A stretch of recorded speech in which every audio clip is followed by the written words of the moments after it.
vocês? Joia! Preparados para mais uma revisão e correção? Excelente! Então faremos agora a correção da matriz número 4 de História do dia 17 de abril. E com isso faremos uma revisão também. Ótimo! Acompanhe com a sua professora. As moradias.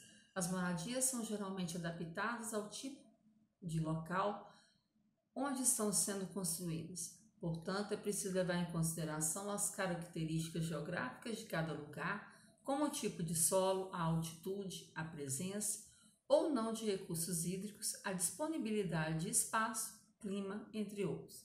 As moradias também estão relacionadas à cultura de cada povo, possibilitando então que, por meio de suas características, possamos identificar elementos culturais, tradições e também observar o nível de desenvolvimento econômico. É importante ressaltar que, apesar de muitas pessoas no mundo todo não terem um lar, a moradia é um direito fundamental de todos os indivíduos, segundo a Declaração Universal dos Direitos Humanos. No Brasil não é diferente. Ter uma habitação é direito de todos e está previsto constitucionalmente, ou seja, na Constituição do Brasil. A palavra moradia, por definição, ele designa habitação, morada, casa e também pode ser chamado de residência.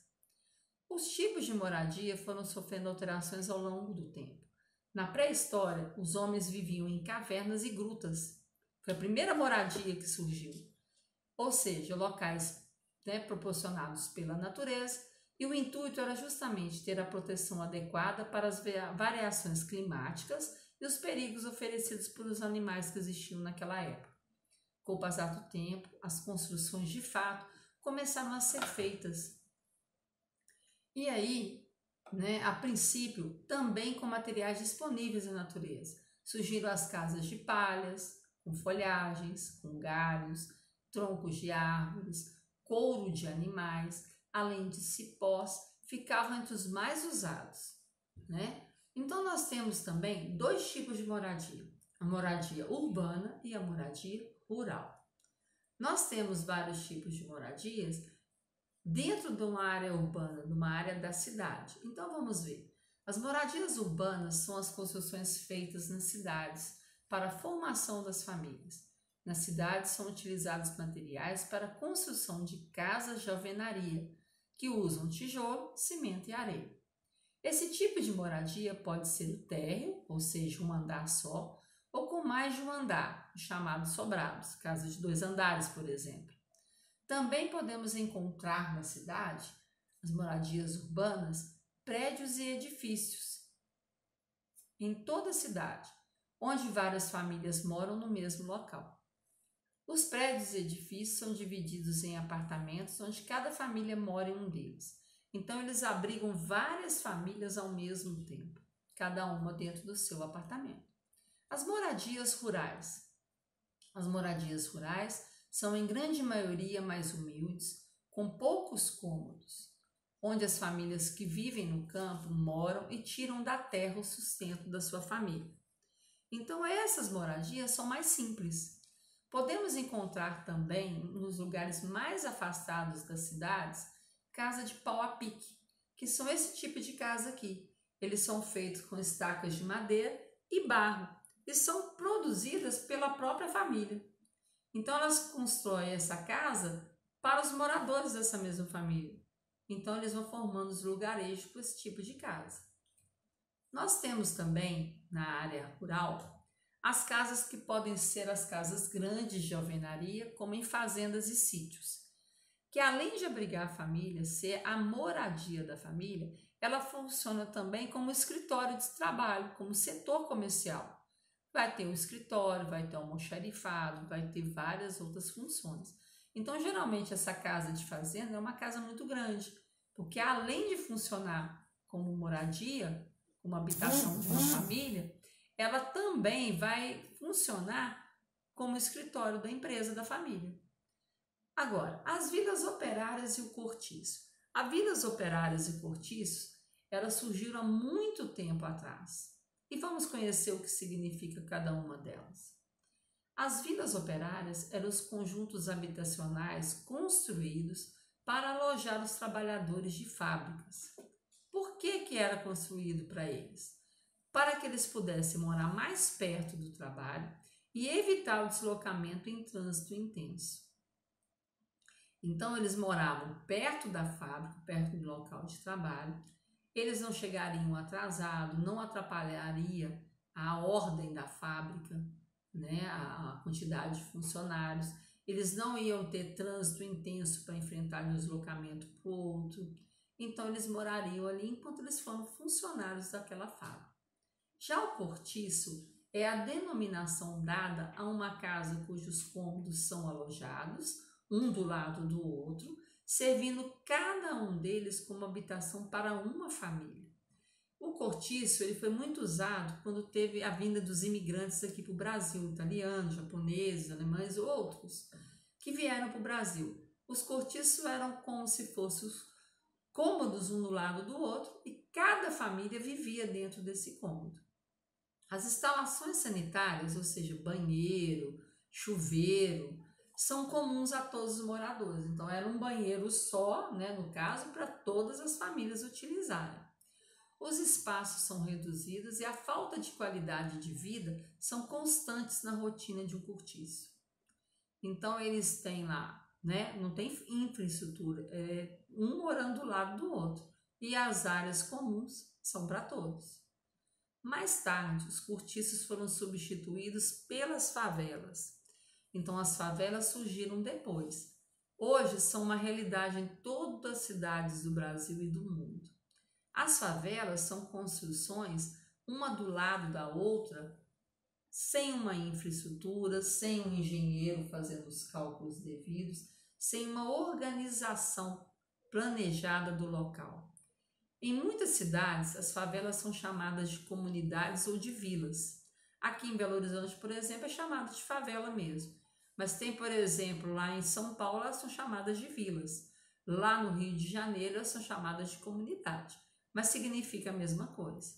A favela é o termo que designa áreas que abrigam habitações precárias, desprovidas de regularização, ou seja, eles não têm um documento como eles são donos dos locais, eles não têm a prefeitura dando todo amparo, né, com cálculo do lote, de onde foi feita a construção, o acompanhamento, e tem os serviços públicos, que são a água tratada, esgoto, escolas, posto de saúde, entre outros.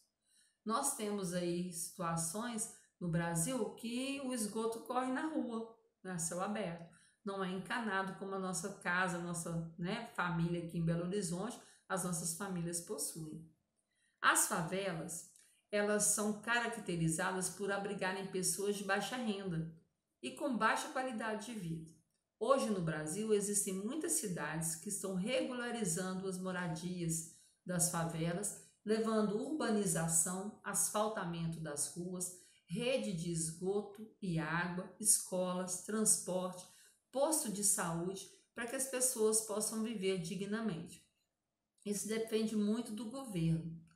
Nós tivemos no governo passado a construção de condomínios, né, habitacionais, de conjuntos habitacionais, e retirando os moradores de favelas, de áreas de risco, e levando a morar num apartamento nesses prédios.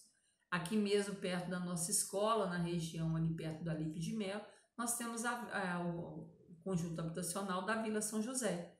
Eles pertenciam à favela São José, a prefeitura construiu o local, tem um posto de saúde que pode atendê-los, tem transporte, tem saneamento básico, tem ônibus, né, na porta praticamente, então tem uma vida mais digna.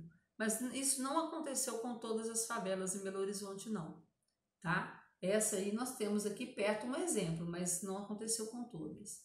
Então agora vamos fazer a correção.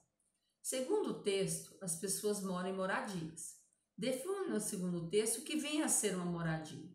A moradia, né, o termo moradia, ele designa habitação, casa ou morada.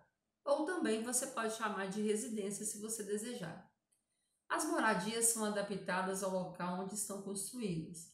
Explique o que se deve levar em consideração ao construir uma moradia. Então, é preciso levar em consideração as características geográficas de cada lugar, como o tipo de solo, altitude, a presença ou não de recursos hídricos, a disponibilidade do espaço e o clima. Então, nós temos que ter vários aspectos sendo observados antes de construir uma moradia, para não correr o risco de qualquer problema que ocorrer da natureza vir essa moradia a ser demolida. Podemos encontrar moradias no campo e nas cidades. Exemplifica os tipos de moradias que podemos encontrar nas áreas urbanas e nas áreas rurais. Então, vamos ver. Nas áreas urbanas, nós podemos encontrar casas de alvenaria, que usam tijolo, areia e cimento. Podemos encontrar prédios e edifícios, onde muitas famílias moram em apartamentos. E nas moradias rurais, a moradia do campo, podemos encontrar casas, longe da cidade, casas de pau a pique. Podemos encontrar também casas grandes em fazendas e sítios. Geralmente na área rural, uma casa é mais distante da outra. Já na moradia urbana, as casas ficam uma do lado da outra, um lote do lado do outro. As vilas operárias foram construídas para resolver o problema de deslocamento do funcionário até o seu trabalho. Explique em que consistiam as vilas operárias. Então, vamos ver aqui. As vilas operárias eram os conjuntos habitacionais construídos para alojar os trabalhadores de fábricas para que pudessem morar mais perto do trabalho e evitar o deslocamento em trânsito intenso. Então, é para isso que elas foram construídas. Elas tinham essa função de evitar que o funcionário ficasse se deslocando e demorando muito tempo para chegar no seu trabalho. O cortiço, ele foi substituído pelo surgimento das favelas. O termo favela, ele foi usado bem mais tarde, porque o cortiço ficava um do lado do outro. A favela foi construindo um barracão, uma casa, uma moradia, uma do lado da outra. Então, sobre o termo favela, o que se refere? Habitações precárias, sem regularização e sem serviço, no caso, serviços públicos de água encanada, esgoto, escolas, postos de saúde, ou habitações regularizadas com documentação, com estrutura e serviços públicos adequados. O que vocês acham? Com certeza é a número 1. Por quê? Porque são habitações precárias, sem regularização e sem os serviços públicos necessários. Essas pessoas, elas sofrem com esses problemas. Imagine você nessa situação da pandemia no Covid-19. Você tem que evitar aglomerações, mas moram todos um do lado do outro. Então fica muito mais difícil para as pessoas manterem o isolamento social. Não é impossível, mas é mais difícil. E essas pessoas também correm o risco sempre que tem muita chuva, Podem correr o risco dessas moradias não suportarem. Por quê? Porque não teve um estudo, um cálculo, um projeto feito em cima. Então, nós não tivemos aí um respaldo da lei. E a regularização é a documentação. Se ela é construída em uma área até de risco, ela não vai ter uma documentação. Ela não tem como comprovar que aquele documento, aquele local pertence a ela. Então, as moradias, elas servem para habitar as famílias e proteger da ação do frio, do calor, da chuva. E elas podem ser de várias formas, tanto moradias urbanas como moradias rurais. Nós tínhamos no início dos tempos as vilas operárias, que mais tarde veio os cortiços, principalmente quando teve a época da imigração, que veio pessoas de outros países para morar no Brasil. E mais tarde o cortiço foi substituído pela favela, que foram habitações, uma perto da outra, na construção para poder abrigar as famílias que moram nesse espaço. Então, leia o texto, procure se informar cada vez mais, dá uma lida novamente nas perguntas, nas respostas, estude bem e se prepare para as avaliações. Fique com Deus e até a próxima.